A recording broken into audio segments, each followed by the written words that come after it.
د بلخ ولایت د ترافیکي ادارې مسؤلان وایي چې په روان کال کې څه باندې 22 میلیونه افغانۍ عواید راټول کړي او موټر چلوونکو جوازونو ویش لپاره مؤثر اقدامات ترسره کړي. د بلخ ولایت د ترافیکو مدیر عبدالرحمن رحیمي وایي چې د عوایدو لوړوالي په موخه ډېرې هڅې کړي چې په روان کال کې 22 میلیونه افغانۍ عواید راټول کړي او د دولت خزانې ته سپارلي.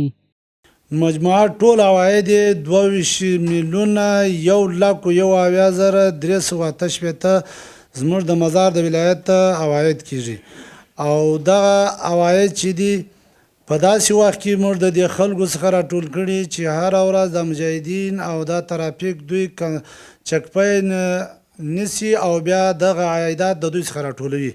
نوموړي همدارنګه وویل چې موټر چلوونکو ته د جوازونو او کتابچو ویش لپاره هم لازم اقدامات ترسره کړي چې څه باندې 2300 جوازونه تر دې مهاله موټر چلوونکو ته ویشلي او دا رقم 1315 کتابچې توزیع کړي دي او 3199 چې دی دا لیسنس دی 1401 چې دی دا جوارسیر دي. د بلخ ولایت د ترافیکو ادارې مسؤلان د ټولو موټر چلوونکو څخه غواړي چې هر څه ژر تر ژره خپل وسایط قانوني کړي.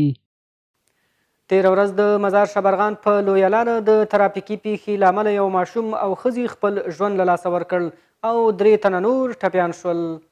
هر کال په مزار شریف ښار کې ترافیکي پیښې د ډیرو خلکو ژوند اخلي. تېره ورځ هم د مزار شبرغان په لویه لاره د ترافیکي پیښې له امله د یو ماشوم او ښځې په ګډون 3 تنه نور ټپیان شول. په همدې حال کې د بلخ په حوزوي روغتون کې د ټپیانو کورنیو خپلوان دغه پیښه غندي او د مسؤلانو څخه غواړي چې د تیز موټر چلولو مخه ونیسي. یک آیلکس آن روی موتر سراچه تکر کرده بود که چند تا از اندیوالای ما زخمی شده بود. این وضعیتشون خوب است فعلا. د یادونې وړ ده چې په دې پیښه کې یو ماشوم او یوې ښځې خپل ژوند له لاسه ورکړل او 3 تنه نور ټپیان شول چې ټپیان د بلخ حوزوي روغتون ته ویوړل شول.